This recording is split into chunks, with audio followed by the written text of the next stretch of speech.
Tonight, before you close your eyes, let me tell you the part they always leave out. Dim the lights. Let your shoulders drop. There is nowhere you need to be, and nothing you need to do. Just breathe and settle, and let the world outside grow very quiet. Because the history books recorded the date she died. They recorded the charge. They recorded the fire. But what they never recorded was what she said in that final cell, in the hours before dawn, when the guards thought she was sleeping, and she was not. That is the story I want to tell you tonight. Not the story of the warrior, not the bright armor and the lifted banner, and the crowds crying out her name. You already know that version. Everyone does. Tonight I want to tell you the other one. The one about the girl inside the legend. The one about what it actually felt like to hear a voice no one else could hear. To believe it so completely that you would walk into the middle of a war, and then to sit alone in a stone cell and wonder, in the quietest and coldest hours, whether you had been right all along. That is the real story of Joan of Arc, and it is so much stranger and so much more human than anything you have been told before. So settle in. Let your eyes go soft. Pull whatever warmth you have a little closer. I will take you back to the very beginning, to a small village in northeastern France, to a girl who was, by every account, entirely ordinary. Until the afternoon she was not. The village was called Domremy. It sat along the Meuse River in a part of France that had known very little peace in living memory. The 100 Years' War had been grinding on for nearly a century by then. That long, exhausting tangle of claims and counterclaims between the English and French crowns, and even in a quiet farming village, the effects were felt deeply and personally. Soldiers passed through. Fields were burned. Cattle disappeared in the night. The name of whoever held the road changed from month to month, and families like Joan's learned to keep their heads down and their prayers quiet, and their doors bolted after dark. Joan's father was a farmer named Jacques d'Arc, a man of some local standing, a man who served as a kind of village headman. Her mother was Isabelle Romay, a woman whose nickname came from the pilgrimage to Rome she had made before Joan was born. The family was not poor. They were not nobility. They were simply people who worked hard and believed in God and tried to hold their small piece of the world together in difficult times. Joan grew up in this house. She spun wool. She helped in the fields. She cared for animals. She went to Mass, and she meant it. She was pious in the way that many children are pious before the world gets complicated. Meaning, she said her prayers, and they were real to her, and she did not distinguish very carefully between the sacred and the everyday. Because in Domremy, they had always been the same thing. She was 13 years old the first time she heard the voice. She would later describe it as coming from her right side, near the church, accompanied by a great light. She said it was the voice of Saint Michael the Archangel. She was standing in her father's garden in the middle of the day, and the light came first, and then the voice, and then she was standing very still, not breathing, not moving, trying to understand what had just happened to her. She said she was terrified, not transformed, not overcome with holy joy, terrified. Can you imagine that? To be 13, in your own garden, in the ordinary afternoon, and to hear something no one else can hear? She kept it secret for years. This is the part that most people miss entirely, because the legend compresses everything into a swift, bright arc of divine calling and heroic action, and the years of silence get lost in the compression. But Joan kept this secret for 4 years. 4 years of hearing the voices, of learning their sound, of beginning to understand what they were asking her to do, and telling no one. Not her mother, not her closest friend, not the priest who heard her confessions. She sat alone with the most extraordinary thing that had ever happened to her, and she carried it in silence. The voices became more specific over time. They told her France was dying. They told her the Dauphin, the uncrowned Prince Charles, who had been displaced from his own throne by the English and their Burgundian allies, needed her help. They told her she would see him crowned king. They told her she would lift the siege of Orleans, a city in the heart of France that had been slowly strangling under English blockade for months. They told her she was the one who would do this. She was a farmer's daughter from a village no one had heard of. She had no military training. She had never held a sword. She could not read or write. She was, by every visible measure, the least likely person in France for any of this. And that perhaps was the point. When she was 17, the voices told her it was time. She went to a man named Robert de Baudricourt, the garrison commander at the nearby town of Vaucouleurs, and she told him she needed soldiers and an escort to take her to the Dauphin. She told him God had sent her. She told him France would be lost if he did not help her. He laughed at her. He told her to go home and let her father give her a good slap. She went home. The voices did not stop. She came back. The second visit did not go much better, nor the third, but she kept coming back, and there was something in the sheer persistence of her that began to unseat the commander's certainty. He was a practical soldier. He was not given to mysticism, but he was also a man who had watched France lose ground for years, who had watched the English consolidate control of the north, who had watched hope drain away from the French cause campaign by campaign. And here was this girl, this absolutely immovable girl, who seemed not to understand that she was supposed to be stopped by a garrison commander's dismissal. There was also the matter of the prediction. Before the news arrived through official channels, Jean told de Baudricourt that the French forces had suffered a defeat near Orleans at a skirmish that would come to be called the Battle of the Herrings. She described it before he had heard it. When the news arrived and matched what she had said, something shifted in him.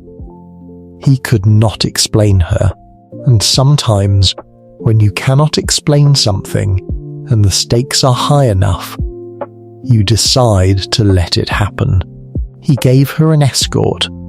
He gave her men's clothing for the journey, because a young woman riding across war-torn France in a dress would not reach the Dauphin alive. She cut her hair. She dressed as a soldier. She rode out of Vaucouleurs in the cold of February 1429, into the dark, into English-held territory, into a country that was actively trying to destroy itself. It took 11 days to reach Chinon. 11 days through enemy land, travelling mostly at night, through frost and mud, and the particular silence of places where recent violence has been done. Joan did not complain.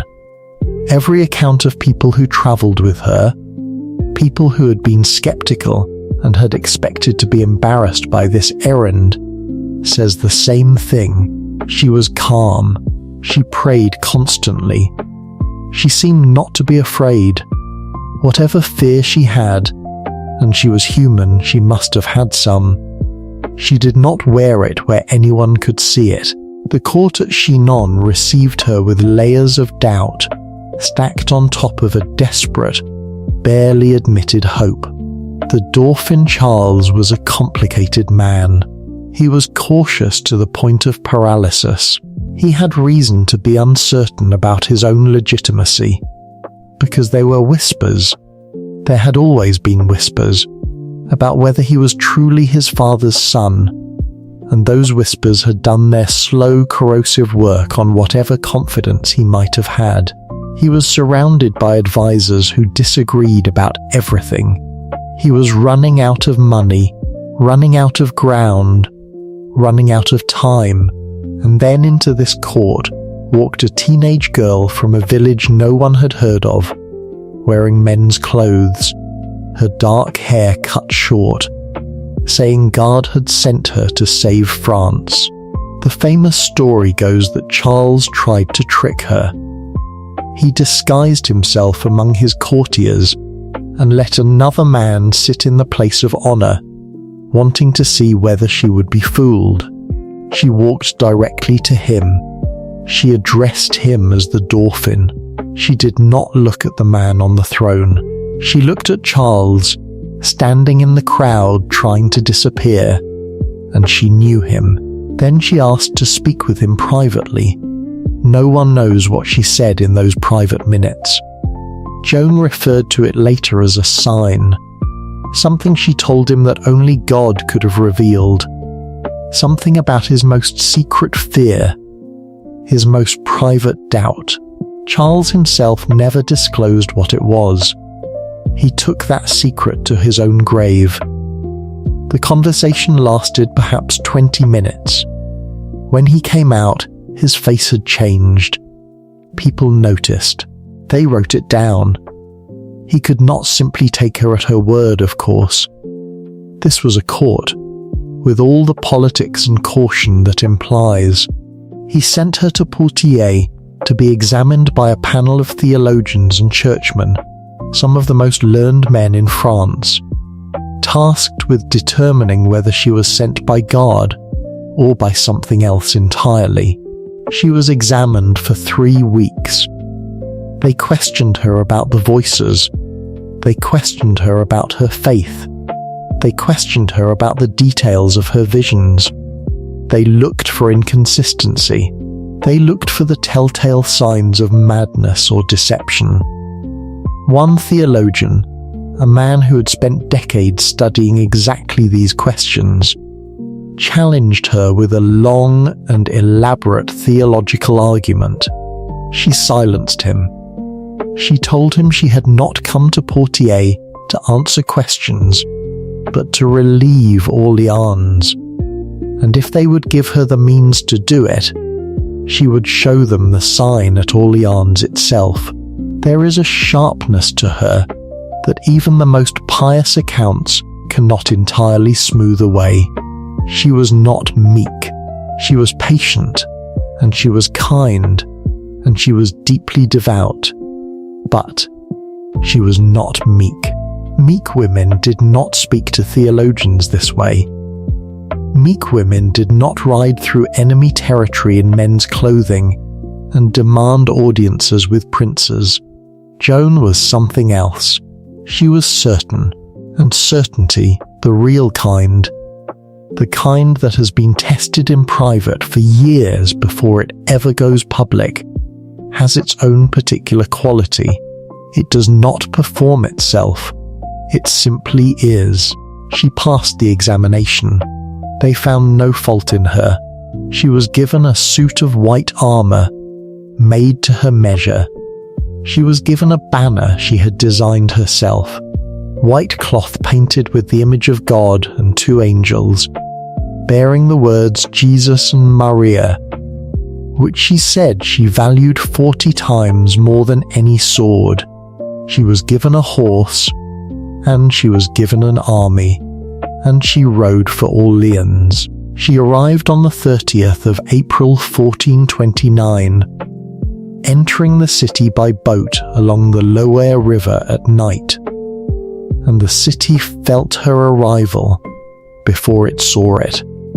People lined the banks with torches. They reached out to touch her horse as she passed. They wept. They had been under siege since October of the previous year. 7 months of slow strangulation. And here was this girl in white armor, and something about her, the complete absence of doubt in her bearing, did something to the fear that had been accumulating in the city for months. She did not win Orleans with a single dramatic charge.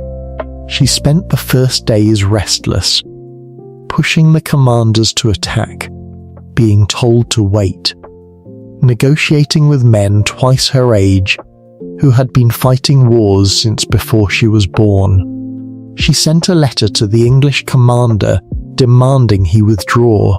He did not respond. She dictated one more. Still, nothing. Then she led the assault herself. The English had built a series of fortified positions around the city, called bastilles. The French began to take them. One by one, Joan was in the fighting, not directing from the rear, not observing from a safe distance. In it. On the 4th of May, the first Bastille fell. On the 6th, another. On the 7th came the assault on Les Tourelles, the fortress that controlled the bridge, and it was there that an arrow pierced her shoulder, just below the collarbone, passing through. She was helped off the field. She wept. Some accounts say she pulled the arrow out herself. Others say a soldier did it. All accounts agree that she refused to be treated with any remedy that was not blessed, that she prayed, that she was back in the assault before it ended. Les Tourelles fell. The English commander looked at what remained of his position and withdrew. The siege of Orleans was lifted in 9 days. 9 days. 7 months of English occupation, undone in 9 days. The news travelled faster than horses could carry it. Something had changed in the war, not just tactically but emotionally, in the way that a shift in weather changes everything. And everyone who stands outside feels it on their skin before they understand what it means. Charles was crowned King of France at Reims Cathedral on the 17th of July, 1429. Joan stood beside him during the ceremony, holding her white banner. She said later it was the happiest moment of her life. She had been asked to do 2 things. She had done them. Orleans and Reims. She had done both. Afterward, she asked to go home. She missed Domremy. She missed her mother. She had done what she came to do, and she wanted to go back to the garden where the voice had first found her, to the river and the fields and the ordinary life she had left behind. She was not ambitious in the way that ambitious people are ambitious. She had never wanted power. She had wanted to finish the task. Charles asked her to stay, and so she stayed. And this is where the story shifts, slowly and quietly, like the light changing in late afternoon, without you noticing until the room is dim. After the coronation, Joan's position became more complicated in ways the voices had not prepared her for. Charles, now legitimized, now crowned, now in a very different position than the desperate Dauphin she had ridden to save, began to think about diplomacy. The Duke of Burgundy, whose alliance with the English had been one of the primary drivers of French military failure, was a man Charles now wanted to negotiate with rather than defeat. This made political sense. It made no sense to Joan at all. She believed in pressing forward.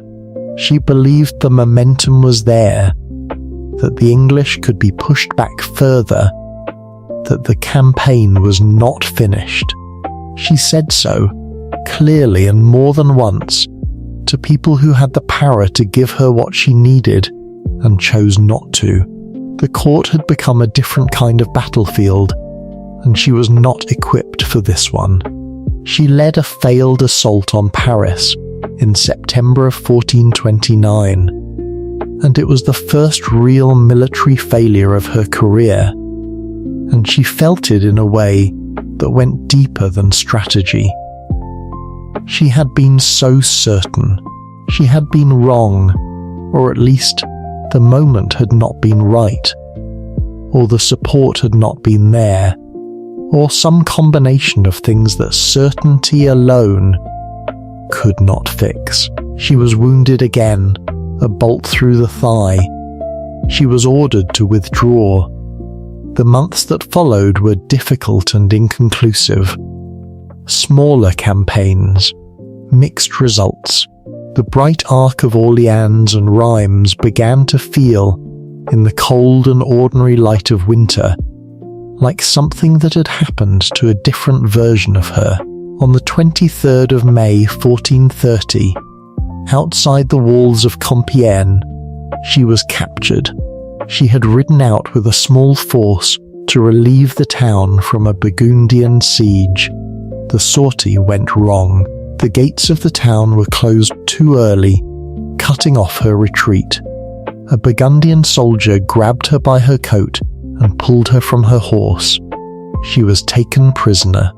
The Burgundians held her. The English demanded her.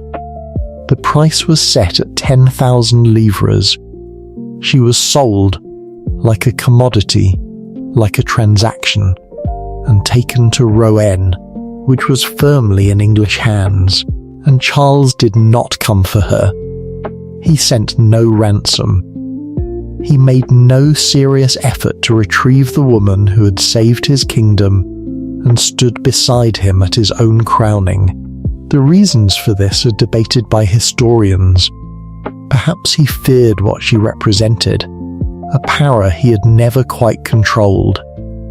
Perhaps the court had always been more afraid of her than grateful to her. Perhaps he was simply a cautious man who calculated that the risk was not worth the cost. She spent months in a military prison in Rouen. This was already a violation of the rules that should have governed her case. A woman accused of religious offences should have been held in a church prison, in the custody of female guards. Instead, she was chained in a tower under English soldiers, men who made no secret of their contempt and their cruelty. She wore men's clothing because there was no alternative. She had no private facility. She had no female attendants. The clothing that had been practical on campaign became, in her captors' hands, a theological weapon. They would use it against her. The trial began in January of 1431. It was presided over by Pierre Cauchon, the Bishop of Beauvais, a French churchman who had allied himself completely with the English cause. This was, in the most technical sense, a religious trial. But the men conducting it were not interested in theology. They were interested in a verdict, and they had already decided what the verdict needed to be. They questioned her almost every day, the same questions in different forms, rotated through different orders, asked at different times of day, asked when she was tired, and asked when she had not slept, and asked in rooms full of men, and asked through the bars of her cell in the dark. Did the voices command you? Did the voices guarantee the outcome? How do you know it was God and not the devil? What if you have been deceived? What if everything you have done was founded on a lie? She answered them. All of them. Again and again. The records of her trial have survived, and they are among the most extraordinary documents of the medieval world. She was not educated. She could not read the charges they read to her. She had no lawyer, no advocate, no one in that room who was on her side, and she answered theologians who had spent their entire professional lives on exactly these questions, and she answered them in ways that tied the record in knots, and that her examiners, reading them back, could not find clear fault with. When they tried to trap her on the question of grace, asking whether she knew herself to be in a state of grace, a question designed so that any answer condemned her, she said, "If I am not in God's grace, may God put me there. If I am in it, may God keep me there." The room went quiet after that. The notary wrote it down. They pressed her on the clothing. Why did she continue to wear men's clothes in prison? She told them plainly, because of the men guarding her. Because she was not safe. Because a dress in that cell was not clothing. It was an invitation to harm. And she knew it, and so she refused. They told her that the clothing was heresy. She told them that God was more important to her than a dress. And if they gave her a safe place and female guards and the right to hear Mass, she would consider the matter. They did not give her these things. They brought witnesses. They brought documents. They built a case out of fragments and accusations and the simple accumulated weight of institutional authority bearing down on one exhausted 19-year-old girl. On the morning of the 24th of May 1431, she was brought to the cemetery of the Abbey of Saint-Ouen and told that she would be burned that day if she did not recant. She was shown the fire. She was shown the crowd. She was told, or led to believe, that if she signed a document of abjuration, admitting she had been deceived, she would be transferred to a church prison. She would be given female guards. She would be allowed to hear Mass. She signed. She made her mark, because she could not write her name. Some accounts say she laughed as she did it, a strange small laugh that no one quite understood. Some accounts say she wept. The document she signed was not the document she had been shown, or not entirely.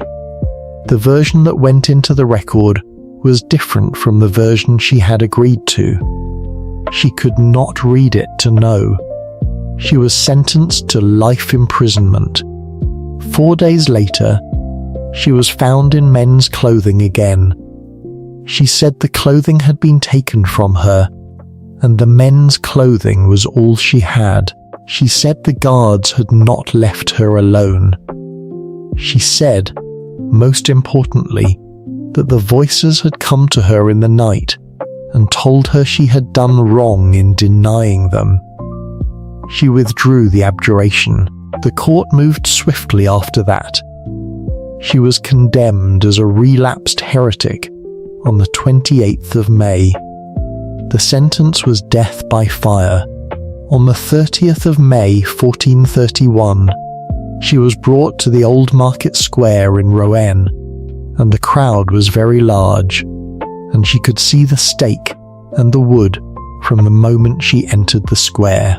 She asked for a crucifix. An English soldier made her one from 2 small pieces of scrap wood and pressed it into her hands, and she kissed it, and she tucked it against her chest beneath her gown. She asked the priest who attended her, a man named Father Isambard de la Pierre, to hold up a crucifix from the nearby church, high enough that she could see it above the crowd and the smoke. He did. He held it up throughout. She said the name of Jesus. She was heard repeating it as the smoke rose and then the fire. Several witnesses wrote down that she cried out only that name. At the end, when it was over, the English guards raked back the fire to show the crowd that she was truly dead. Her ashes were gathered and thrown into the Seine, so that no relic could be taken, so that nothing of her could remain in a form that anyone could hold. But here is what they could not throw into the river. The executioner, a man named Geoffroy Theurge, went to find a priest afterward. He said he feared he was damned. He said he had burned a saint. Nicolas Loy-Soleur, one of the clergymen who had posed as Joan's friend during the imprisonment, gaining her trust and then reporting everything she said to Cauchon, wept openly when the sentence was pronounced. He tried to climb into the cart to go with her to the square, whether out of guilt or genuine feeling no one entirely knows, and was pulled back. He left Rouen shortly after. He died within the year, alone. Father Isambard, who had held up the cross for her, later said he had never wept so bitterly in his life as on that morning, and then there were the years that followed. The English, who had been so certain that burning Joan would end her influence, watched instead as her influence grew. In death, she became something they could not manage, could not exile, could not imprison. She became a story, and stories, as every king who has ever tried to suppress one knows, are almost impossible to kill. 25 years later, in 1456, Pope Calixtus III authorized a retrial. New witnesses were brought forward. The original proceedings were examined. Joan's mother, who was still alive, appeared to give testimony. The men and women of Orleans, the city she had saved, testified. Soldiers who had ridden with her testified. Even the surviving members of the original trial were questioned. The verdict of 1431 was annulled. The judges were found to have acted in bad faith. The trial was found to have violated proper procedure. The charges were found to be without foundation. Joan of Arc was declared innocent. Some of the men who had condemned her had known, even then, that they were doing something wrong. The documents show the seams. They show the places where the procedure was bent, where the evidence was arranged, where the conclusion came first and the argument was built to reach it. They had known, and she had known too, perhaps in those last nights. She had known in the way you know things, when the comfortable explanations have been stripped away and there is nothing left between you and the truth of your own experience. She had heard something in her father's garden when she was 13 years old. She had spent 6 years carrying it. She had done what it asked of her, and then she had sat in a cell and been told she was wrong, and she had wavered for 4 days, and then she had withdrawn the wavering. Not because she was brave in the way soldiers are brave, in the moment of charge and noise and forward motion. In a quiet cell, alone in the middle of the night, with no one watching, with nothing to gain, she chose the thing she knew over the thing that would save her. She was 19 years old. She had heard something, and no amount of institutional authority, no amount of exhaustion, no amount of fire visible from the window could reach inside her and undo the fact of having heard it. The history books call this faith. Maybe it was. Maybe it was something even more stubborn and more human than faith. Maybe it was simply this: she had been there. She knew what she had heard, and now, with that story finally told, with the garden and the voices and the white armor and the cold cell all returned to their true shape and their true weight, you can let it settle. You can let it go soft around the edges, the way all old things do when you finally look at them clearly, without the legend in the way. Joan of Arc did not simply burn. She lived first for 19 years, and she heard something, and she decided to believe it, and then she decided to keep believing it, even when the cost became very real and very close. That is the story they never quite tell. Let it be the last thing you carry with you as your eyes go heavy. Let the candle light in that cold room in Rouen, and the cross made of 2 pieces of wood, and the voice she heard in a garden that no one else could hear. Let all of it drift and soften. Rest now, the story is told. Let it carry you gently down into sleep.